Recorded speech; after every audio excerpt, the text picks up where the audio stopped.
ముందర ఎట్లా చేస్తారంటే ఇన్వర్టర్ అన్ని వైర్లు జాయింట్ వేసి పెట్టేస్తారు. ఎప్పుడైనా రూమ్లో ప్రాబ్లం ఉన్నదనుకో, రూమ్లో ప్రాబ్లం ఉంటే మొత్తం పవర్ అంతా ఆఫ్ అయిపోతుంది. ఇప్పుడు అట్లా కాకుండా ఈ 4 బ్రేకర్లు 4 రూమ్లకు ఒక్కొక్కటి ఇచ్చినాం అనుకో, ఇప్పుడు ఇన్వర్టర్ ప్రాబ్లం ఉన్నప్పుడు ఒక బ్రేకర్ ఆన్ చేసుకొని మిగతా బ్రేకర్ ఆన్ ఉంటే మిగతా ఇల్లంతా కరెంట్ ఉంటుంది. హాయ్ ఫ్రెండ్స్, నేను మీ మల్లేష్. మీరు చేస్తున్న మల్లేష్ ఎలక్ట్రికల్ వర్క్.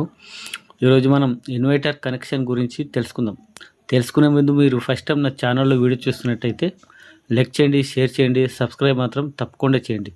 చాలామంది వీడియో చూస్తున్నారు కానీ సబ్స్క్రైబ్ చేయడం లేదు. సబ్స్క్రైబ్ తప్పకుండా చేయగలరు. చాలామంది ఏం చేస్తారంటే ప్రతి రూమ్ నుంచి ఇన్వర్టర్ వైరు డీబీకి లాగి డీబీ లోపల ఇన్వర్టర్ వైర్లన్నీ ఒక దగ్గర వేసి టేప్ వేసి పెట్టేస్తారు. ఇన్వర్టర్ ఎక్కడ ఉంటుందో అక్కడ నుంచి ఒక వైర్ తీసుకొని స్విచ్ బోర్డ్ లోపల బ్లూ వైర్ ఉంటాయి కదా, ఇన్వర్టర్ వైరు, దానికి జాయింట్ చేసేస్తారు. అది కరెక్ట్ కాదు. మనం ఒక్కో రూమ్ నుంచి ఒక్కో ఇన్వర్టర్ వైరు డీబీకి లాగుతాం. ఆ లాగిన వైరు మనం ఎన్ని బ్రేకర్లు అయితే ఇన్వర్టర్కు సపరేట్ పెడుతున్నామో ఆ బ్రేకర్లకు మీదికి ఇవ్వాలి. మరియు ఇన్వర్టర్ నుంచి డీబీకి వచ్చే మెయిన్ ఉంటుంది చూడు, ఆ మెయిన్ వైరు, ఆ 4 బ్రేకర్లు మనం ఇన్వర్టర్కు సపరేట్ 4 బ్రేకర్లు పెట్టినామనుకో, ఆ 4 బ్రేకర్లకు కిందికి లూప్ ఇవ్వాలి ఇన్వర్టర్ నుంచి వచ్చే main wire.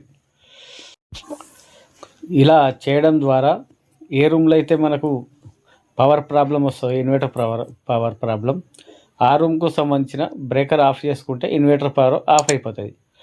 Normal power breaker of చేస్తే నార్మల్ పవర్ కట్ ఆఫ్ అవుతుంది. అన్ని రూమ్లల్లో పవర్ అనేది యథావిధిగా ఉంటుంది, డిస్టర్బెన్స్ ఉండే అన్నట్టు.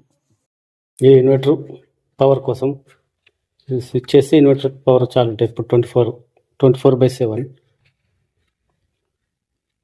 ఇది ఇన్వర్టర్ నుంచి అవుట్పుట్ మన ఇళ్ళకి వెళ్ళడానికి.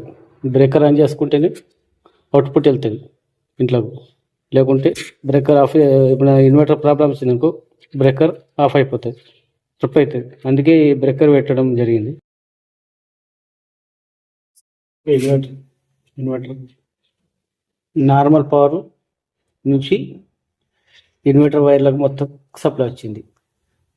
ఇది నార్మల్ పవర్ బైపాస్ చేయదు. ఇన్వర్టర్ పెట్టుకున్నప్పుడు ఈ ప్లగ్ తీసేస్తారు. ఇన్వర్టర్ ప్లగ్ దీనికి పెడతారు ఛార్జింగ్ కోసం. ఇన్వర్టర్ నుంచి ఇంకొక వైర్కు ఈ వైర్ ప్లగ్ కనెక్ట్ చేసుకుని ఈ ప్లగ్ ఉంటుంది. ఈ ప్లగ్ ఇన్వర్టర్ పవర్ యూజ్ అవుతుంది. తర్వాత ఇన్వర్టర్ పెట్టుకునేంత వరకు ఇది